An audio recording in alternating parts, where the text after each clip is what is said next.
if you are having a good time, if you're having a good life, if your life is amazing, it means you're doing something right.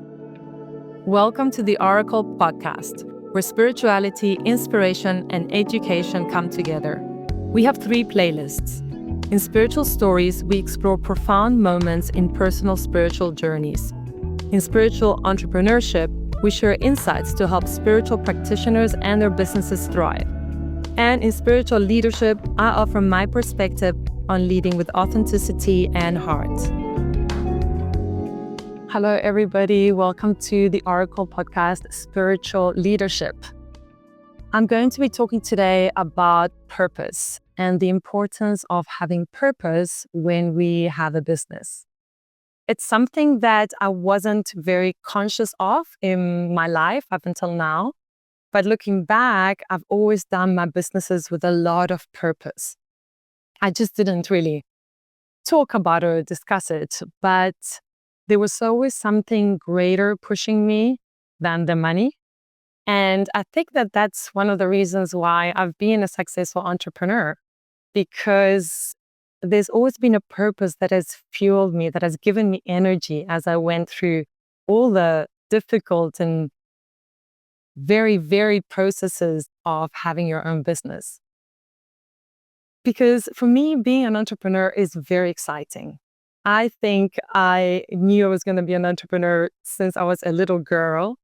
I would do little businesses. I would sell popcorn outside the rugby stadium for some extra cash. And as a little kid, I used to do like these arts and crafts, which I sold in summer to the tourists that came to my town. I mean, nobody walked past the street where we were, like no one. And if somebody walked past the street, I mean, they felt so sorry for us that they would buy this little piece of art, which wasn't that great, let's be honest. But, so that was me as a little kid. I studied hotel management.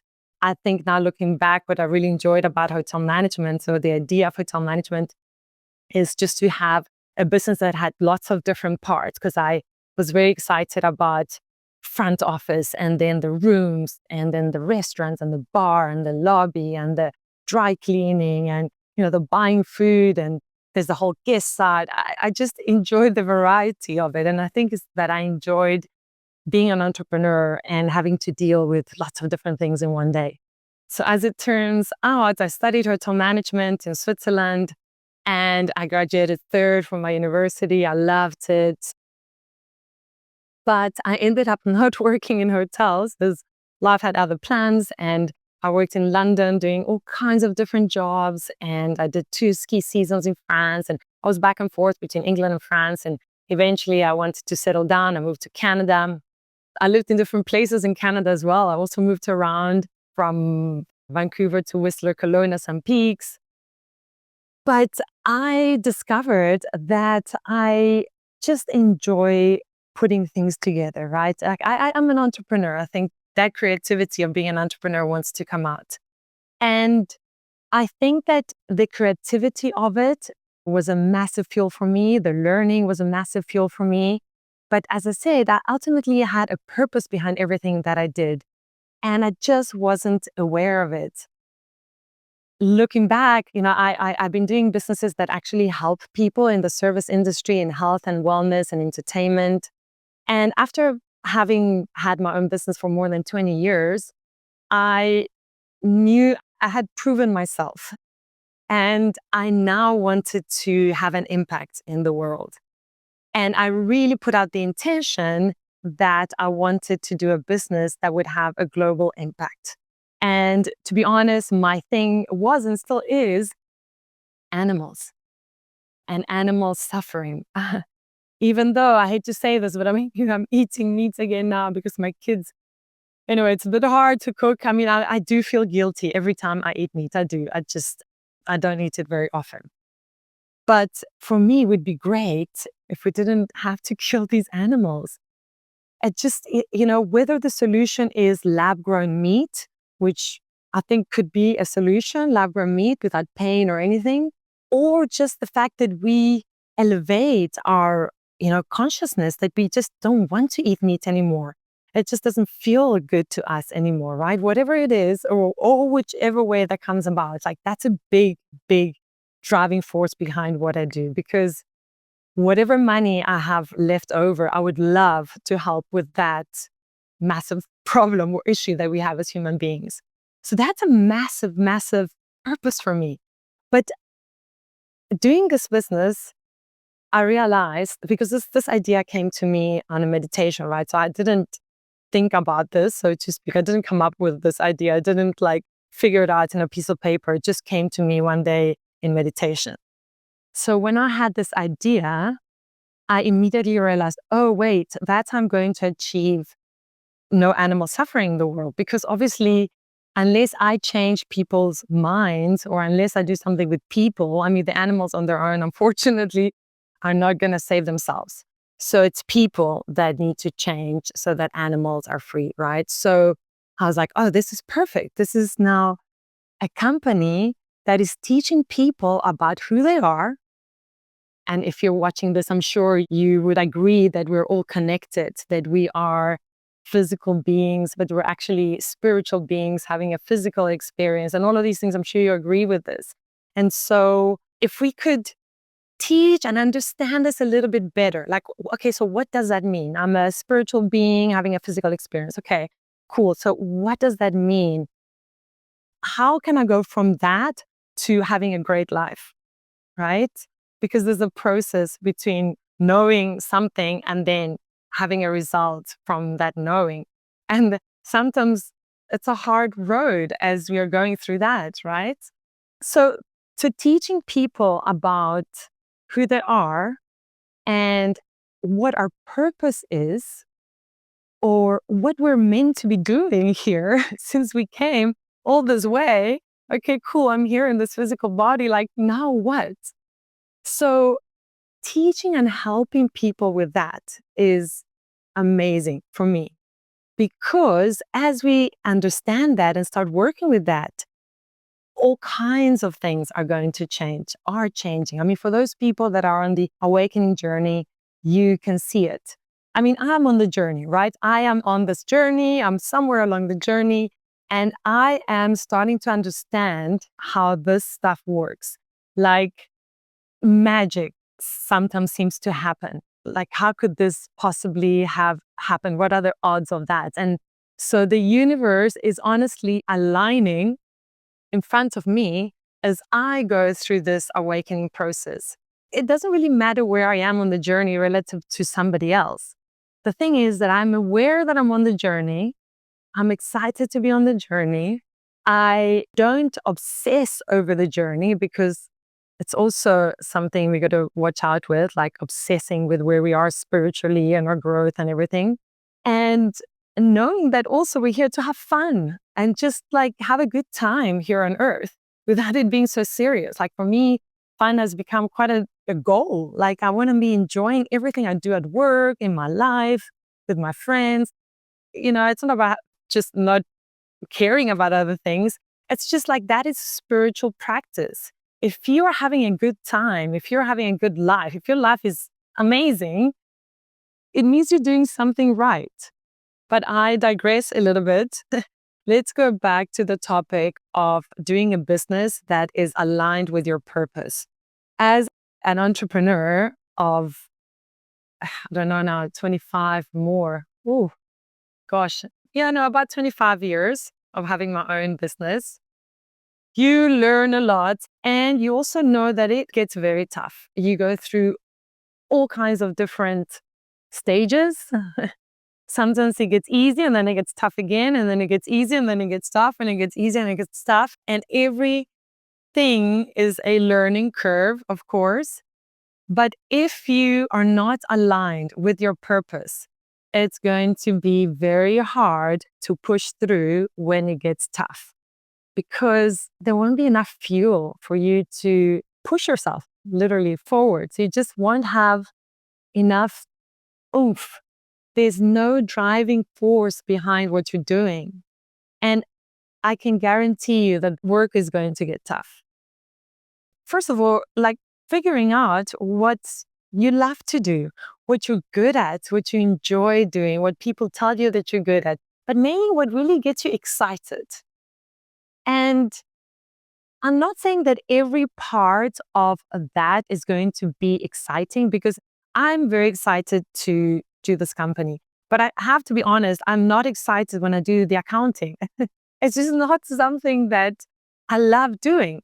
I know it's super important and I do it every month. And the fuel that I've got behind that, it's like, it's learning. I know that if I'm somebody that's going to achieve all the things that I want to achieve, well, that person would have their finger on the accounting. So I want to be that person, because, if I'm not going to get there, basically. And I do very much have my finger on the accounting, but it's not something I enjoy doing. But you know what? It's not that I hate doing it, because it's part of this company and this company excites me. And so you can be following your passion and then doing something today that you don't love doing. I mean, that's okay. Now, eventually, you want to give that to people that can do it on your behalf, so that you do as little as possible of the things that you don't love and as much as possible of the things that you do love. And I mean, that really is kind of what I think of every time, right? It's like, what are the things that I'm really good at, that I love doing, that excite me, that I'm like so excited to do? Because, by the way, the thing that I'm excited to do is almost always the thing that I'm really good at. And so how do I spend more of my time doing that and less of my time doing the things that I don't love? I mean, what can I give somebody else to do? Yeah, I mean, pretty much most things you can give somebody else to do, right? And of course, we'll discuss on another podcast how to do that, how to give somebody something that you don't like doing, that you're not particularly good at, while at the same time, it being something that this person loves doing and is super excited to do. Because thank goodness we're all different and we don't all love the same things. And I have to say, I want to give the example of the lady that does the traffic at my son's school. So this lady, Shumi, is just one of the most incredible human beings that I've ever met. Her job is to direct traffic at school so that traffic flows. And that's her job. But she goes above and beyond. Is not enough to say what Shumi does. She knows every child's name. She remembers everything, whether the child came the day before, or something happened, if they fell, if it was their birthday. And as the child gets out of the car, she welcomes them by name. She's like, how was this and that and that? And I mean, as she takes them up the stairs, it's just like the most amazing thing. These kids feel so taken care of, so loved. We all feel like amazing as we leave our kids with her. She directs that. She's so happy. I think Shumi's living her purpose. She is bringing joy to so many people. She receives so much love from so many people. That's what's actually amazing. I mean, I love her. I mean, we all love her and she feels that. And so how does Shumi get through her day if she's not passionate? If this isn't her purpose to make people happy, it would be very hard. So how do we find what our purpose is? And how do we know what we should be doing work-wise when it comes to our passion? Well, like with everything, you need some introspection, answering the following questions. What do I love? And that is a very wide question. So you can write anything from the beach to reading, to doing nothing, to helping people, to doing something specific with somebody. Just write it all down. Ask yourself, what excites you? If you think about this thing or being that person or having that thing, like what would that be that excites you? And what do you really would like to do if money was no object, right? I mean, and people say, oh yeah, well, I would lie on the beach every day and read books and eat, but you wouldn't. You wouldn't, because after 30 days or 60 days or 90 days or 360 days, whatever you want, it will come a time when you would want to do something, when we want to create something, build something, I don't know, solve some kind of problem, solve some kind of need. It would inevitably come. And so when that arose, what would that be for you? And that should give you a good indication. And then see how you can leverage with other people to allow them to bring their gifts to the union and you bring your gifts, because that's something else that you can think about. You don't have to do it all on your own. For me, one of the things that excites me is thinking of creative ways in which we can work with a win-win situation.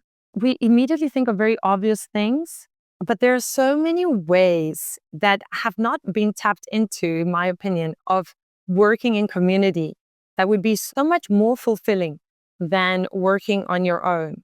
And these are the things that I'm sort of learning and growing. This is an excitement of mine. So it's something that I'm like looking at and going, okay, how can I be creative in this space to come up with something new as well? Because I love the idea of doing a business with the sort of the blue ocean system. If you read the book, Blue Ocean Strategy, which says that we don't have to reinvent the wheel. We don't have to come up with a brand new product or brand new service. We don't. We just need to take a product or a service that already exists, see what doesn't work with that product or service, and see what could be great to add onto, what could make this product greater. And so for me, with Oracle, a lot of the things that we're doing have been done before, maybe in other industries, maybe in different ways, but we're not completely reinventing things. It's about changing some of the things that could be better and taking away those things that don't work quite so great and coming up with a new improved product or service, right? So that's one of my excitements. And it's exciting for me because I think that, I mean, like the sky's the limit in a way, especially now with AI. I mean, we can think of so many creative ways to use AI. We can think of so many creative ways to work with energy. We haven't really tapped into that as human beings in the workplace, right? For me, that's another massive excitement of mine is like, okay, let's lead this company with spirit. So let's just see how we can make business decisions from a heart space all the time. And how can we make sure that the people that are in the team and the community do the same? How can we align with our intention? How can we help each other? But on the energetic front, how can working with energy individually and collectively make a difference in the trajectory of the company so that other companies can maybe take the same initiative and see what happens with their staff or with their community? So there's a lot of excitement here for me. And what I'm saying is that I feel privileged that I have found something that I know to be my purpose in what I'm doing, even if it's hard, even if there's hurdles, even if, yeah, I just feel blessed to know for certain that this is my purpose. And I wish for other people to know the same, because I know that that's going to make a difference between possibly being a successful business or not, but also in having a happy life. Because once you align with your purpose, and I'm not saying that I have this perfect, please, by any means, you know, I still, there's lots of lessons that I'm learning every single day. But when you find your purpose, I think that the universe kind of stands behind you to make things happen. And as you start seeing proof of that happening around you, you get more excited and you become more of a believer and you fall more into trust and you grow every time and so on. And it's an exciting journey. And it's cliche, but if we focus on the journey being exciting, then it's not so much about the end goal being exciting, because the end goal is the journey, as we know. Anyway, so much to talk about. I'm going to leave it here. I hope this was of some kind of inspiration. I hope that you find your purpose. I hope that you find that fuel, or you feel the fuel behind you as you follow through on that purpose and passion. And I hope that we can help each other on the process. We're all here on the journey. We're all growing. And I'm ever so grateful to even be doing this podcast, as I am learning literally right now as I do it. And I give a lot of gratitude for that. And thank you for watching. And I'll see you at the next one.